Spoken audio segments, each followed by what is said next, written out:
Hey chat, it's Crafty Type 1, and with Kirby Air Riders announced to be coming out this November, a lot of people are wondering if that is our holiday title. It is, but we're also getting one more. In this video, I'm going to tell you why we're going to be getting another game between October and November, as well as what game that could be. But before we get into that, I am doing a $70 gift card giveaway. All you gotta do is comment on this video and make sure you're subscribed. In the description down below is gonna be a comment sheet outlining all the comments that are valid for entry, as well as additional rules and regulations. Thank you guys so much for the support on the most recent videos. We just hit 19.5 thousand subscribers. So 20K before the end of the month. Thank you. I wish you the best of luck.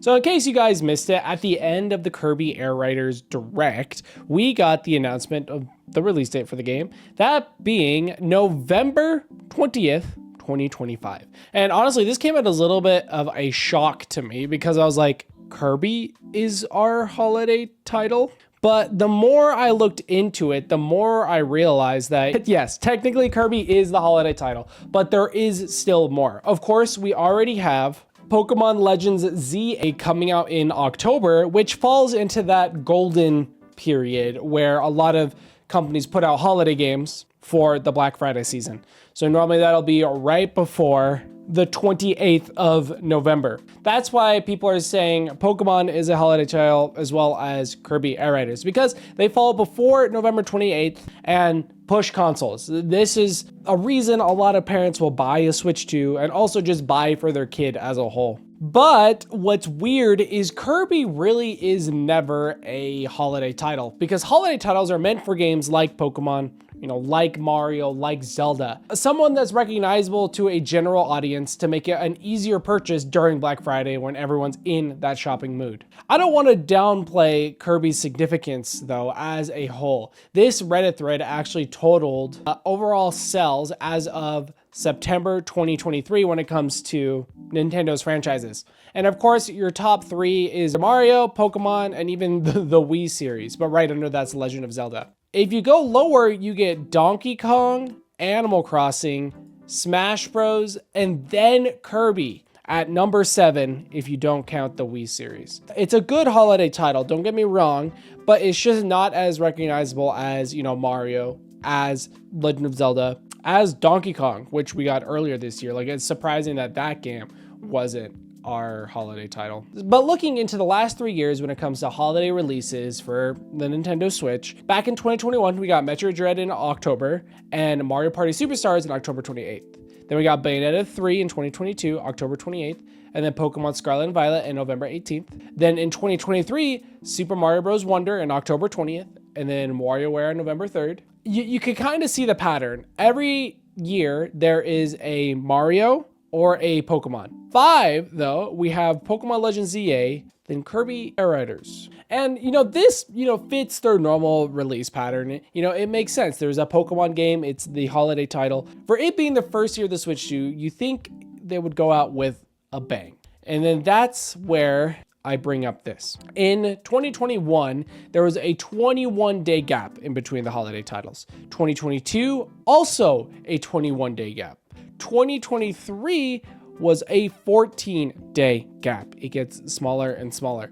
2025, the current year, there is a 35-day gap, which is abnormally larger than what we've seen before. Something seems amiss. And don't even get me started on the amount of games that we know are coming out for the Switch 2 or even the Switch 1 that haven't had release dates. Games like Splatoon Raiders, which got revealed the first week of the Switch 2, which leads me to believe that this could be a release for this year. We also still have Age of Imprisonment, which is slated for this winter, which I still believe is either a December game or a 2026 game.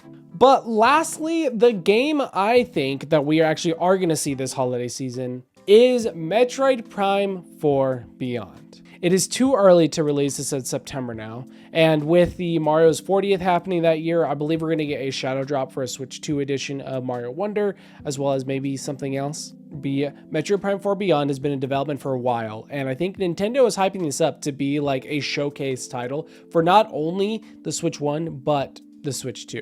And you also have to think about that as well when it comes to this holiday season, because, you know, they're supporting two different lines of consoles. You still want a reason for parents to buy their kids Switch 1, and Metroid Prime could be that. Oh, it looks like a shooter. My kid loves shooters. Let me buy them this Nintendo Switch as well as Metroid Prime Beyond. Because of course, Kirby Air Riders is a Switch 2 exclusive. So if you have a game that comes out on both, or let's just say Switch 1, that this will be the holiday title for the Switch 1. You see a lot of people arguing that, Metroid isn't even one of those top franchises as well. But in combination with Kirby, of course they got Pokemon, and that is enough to, sell consoles. But having both Kirby and Metroid covers a broader audience of players and pushes consoles to a wider variety of people. But one massive reason why I think Metroid Prime Beyond is our third holiday title is because of the possible release dates. Of course, we can't have games overlap each other when it comes to the overall press cycle on a game's release. Normally, at minimum, it's 2 weeks. And of course, with that 35-day gap that we do have, there's only really 2 possible release dates because games come out, Thursday, Friday as well. That being October 31st and November 7th. Having a 3-week and a 2-week time gap, in alternate ways. October 31st is 2 weeks after Legends ZA and lands directly on a release period, as well as patterns before have shown Nintendo to release games in this time frame as well. Mario Party Superstars back in 2021 came out on October 29th. So of last week, October release makes a lot of sense. And also kind of thematically fits with Metroid Prime Beyond. I know it's not like a spooky game, but legitimately, I think this game works well for an October. It kind of fits that vibe. And then, of course, the next release date we have is exactly a week after the 31st, being November 7th, being 2 weeks before Kirby Air Riders and 3 weeks after Pokemon Legends ZA. This one could just work as a whole. A November release just kind of feels like a holiday game. Metroid Prime could fit in there. We could, get Splatoon or get something else that could get in there. Legitimately though, I think Metroid Prime Beyond is the candidate when it comes to a third holiday title. Though I would love to see Splatoon Raiders. And that still leaves the December slot if they're still planning to do something like that for either, Hyrule Warriors Age of Imprisonment or something else. But I believe that Metroid Prime Beyond is going to be coming out on the 31st of October, but there is, room if they want to have a little bit more breathing room for Pokemon Legends EA for November 7th. Both of those days work well. And I honestly think there's almost 100% chance that we're going to get a release date in one of those days. Just to recap, it really is only October 31st or November 7th. Unless they want to do a Switch 2 edition as like a holiday title, they could do one on November 14th. But I really don't think so. Let me know you made it this far into the video by letting me know what game and what release date you think is going to be for the third holiday game. But that's kind of all my thoughts, I think, overall with Nintendo's new Direct strategy, which I'm having probably a video out tomorrow about that, as well as just the whole weirdness with this holiday season. It just makes sense for a third game, but I might be crazy. Sorry I was a little bit rambly. I was trying to correlate my thoughts together, but all of it just came at once when it came to realization. I want to thank you guys so much again for the support on the channel. We just hit 19.5 thousand. That's 500 subscribers since I started doing YouTube again. So we're definitely picking up steam. I think that's really about it. I will see you guys tomorrow. Goodbye.